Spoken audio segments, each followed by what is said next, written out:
Full disclosure, I'm getting a lot of my work done early because MLK weekend is coming up, and there's going to be a lot of overly pretentious people who forget how their meemaws and peepaws caused MLK Jr., Dr. Martin Luther King Jr.'s death, and want to tell me that talking about racism is the same as their open face racism. So I'm going to be offline for a few days. So I'm getting a lot of my content recorded and stuff early. And one of the things I was going to talk about this week was dealing with a narcissist again, because as you know, I've had to deal with the issues that have stemmed from getting away from a narcissist parent.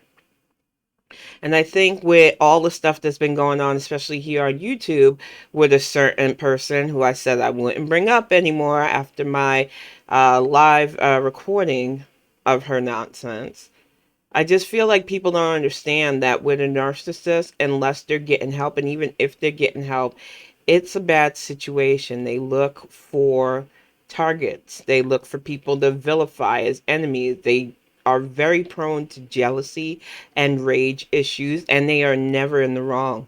They're always the victim of said enemy. And even when there is direct evidence to prove what they've done wrong, they'll deny it.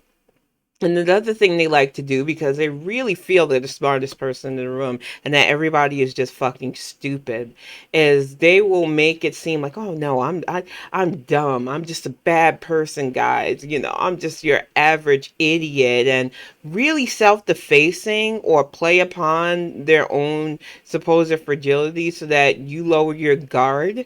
And then once they get that in, that's where you start seeing true aspects of their personality. They love to brag about how good they are at lying, how smart they are at things, and how stupid everybody else is once they get comfortable with you. And that is the reality of a narcissist. And they very, and I mean very, very rarely admit being wrong at something or at fault at something that they know that they're truly at fault in, but they don't want to admit it. One of the things my mom did, she used to come with me to the mental health place, which drove me nuts, but she had to because I didn't drive. Um, I broke down in the office because it was just too much. My mind was at its wits end with everything going on. And she waited until enough people noticed that I was crying to be like, geez, I must have been a bad mother. Because it had to be about her. She felt bad, so she wanted everybody around her to know that she felt bad. Your daughter is crying. She's at her mental limit because the bills were piling up. We had just moved from one state to the other, and I was feeling the pressures of everything. And if it wasn't for the generosity of friends, especially, and my boyfriend, I would have broke. It was so stressful.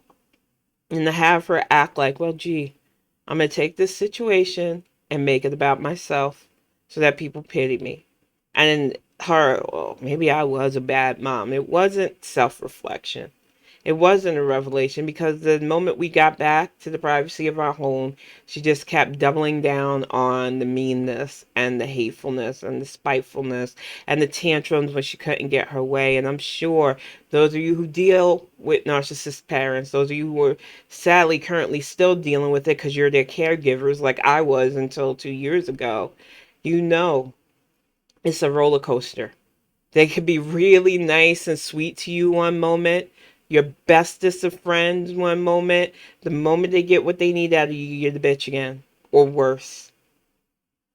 I told Greg last night, he stared at me like I had three heads for the longest time. My name wasn't my given name. It was the B word constantly. And other abusive, horrible things. And I used to think it was normal.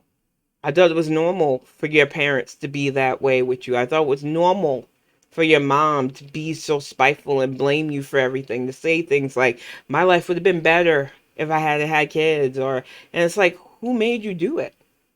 Last I checked, I didn't have that power of control, ma'am. I didn't make you lay up with my dad at all. And I did not make you do it two more times after. I just feel like a lot of people, but especially narcissists, blame kids for something we didn't have any. I didn't choose that. And I had to accept that, she's not going to change. And I get that now. At her age, I can thoroughly say she is definitely not going to change. She will go to her grave calling me the villain of the situation. And you know what? I accept that. For my peace, the boundaries that I have set, I will forever be the bad guy in her story. And I've made peace with that. But I'm telling you, if you are in that situation with a narcissist, whether they are your parents or a boyfriend or a girlfriend or a them friend, because we have non-binary relationships to factor into this too, and they can have narcissists too. You need to realize that they seek certain types out. They love broken people, especially because they can manipulate us, use our faults and flaws and health issues, especially against us, to say, you can't do any better, so you got to put up with us. That's a red flag. They love nice people, especially. They will take advantage of a nice person's kindness, get you believing that they're nice and kind too, so that you'll defend them. Because if a nice person defends a narcissist, obviously that person can't be one. They love manipulation. And they absolutely love nice people who can be manipulated. Because then when they turn on you, it is like dopamine for their brain. When they can convince other people that, oh, she wasn't so nice, it was fake, trust me on it. Some of you have dealt with this. Some of you have seen this play out right here in the new YouTube streets. And I'm calling them the YouTube streets because there's some backbite and backstabbing going on with the big name people on here. That's why so many of them have gotten to the point where it's like, I don't know this person. I'm solitary, and it's not just the pandemic. There are a lot of narcissistic people that get drawn to even this. And why not? You're sitting in front of a camera talking like people are into you. I realize the whole ridiculousness of that as I do it. That's just the way it is. But honestly speaking, in this mental health vlog, I need you to understand that just because a narcissist targets you or raises you doesn't mean you're a bad person, doesn't mean you deserve any of their nonsense, and doesn't mean you can't get away and set boundaries, because they will try to push past those boundaries constantly. Just a few days ago, my mom all of a sudden, again, because her login is for some reason still tied to my main email address, which I could always try to change myself. I could change up my email address, but I've had it for years and I like it. But I get those notifications letting me know that she's in South Carolina. She wasn't supposed to be in South Carolina, but I don't care. I set the boundaries. I'm keeping the boundaries. She tried to text my boyfriend, telling him that it's not fair. I'm keeping her from my grandchild. That is my child. He's not a bargaining tool. He's not a token to pass back and forth. And he didn't want to deal with her no more. And that is the reality of the situation when you live with people and you're awful constantly. And the child is sensitive to that. My son is not a dumb child. He could see when grandma is being erratic and being mean and telling on him and doing all of these childish, harmful things because she wants to be the baby of the situation. And I realized that was my mom's main issue. She was the eldest, so she always had to hear, it's your responsibility. And with a narcissist, they hate that. And she's seeing how her sisters were doted on, especially since they were really gifted in sports and stuff. And it drove her nuts. And that wedge between them became real. And the jealousy between them became real. And I get that she had a big chip on her shoulder with that because she didn't get to be the baby long.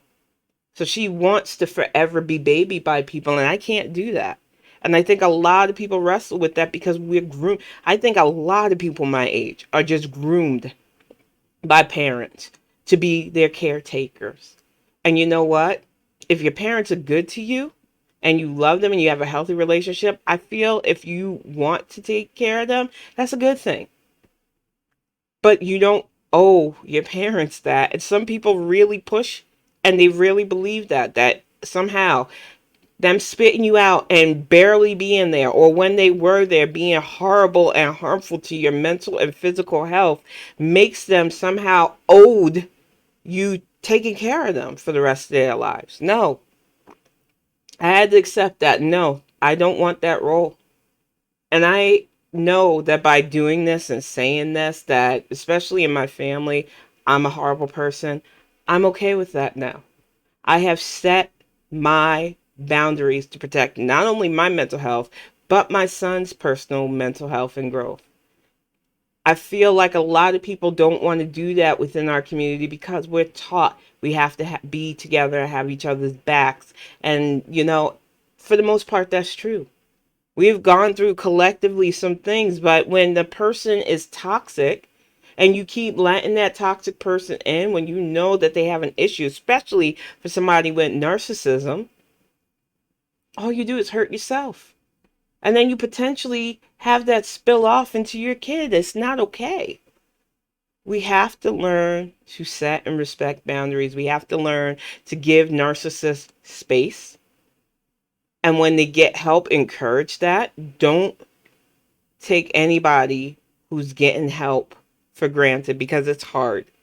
It's hard to even admit you have problems. And it really is hard for somebody who doesn't even want to see they have problems, who thinks everything they do is justified. So if you are dealing with a narcissist, remember, mindful of the red flags, especially blaming you for their antics and behavior, mindful of their irrational patterns, the temper tantrums, the manipulation, the turning people on you, and definitely be mindful of the lie that you, especially if you have issues or damage, you might have a drug habit, you might have something they think they can exploit to keep you with them. No. One of the biggest lies they'll tell you is that you can't get on without them, and you can.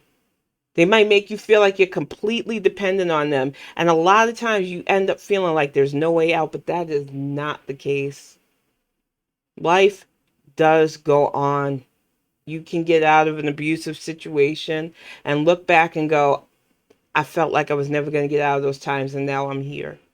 So, honestly speaking, going to get ready to wrap this one up. It's not a long one. I just want you to know that I see you. Some people might not.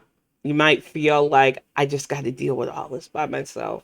Or nobody's going to believe me because it's a parent. Or nobody's going to believe my friend is really this awful. Nobody's going to believe my partner is this awful. I'm alone. You're not. There are so many of us who have come together online and off, realizing, sharing our stories of surviving such. You are not alone. You can get out and you can get help. I know it might feel like that's impossible, but it's not. I'm telling you, it happens every day. Every day, somebody gets that opportunity to get away, set those boundaries, and keep them.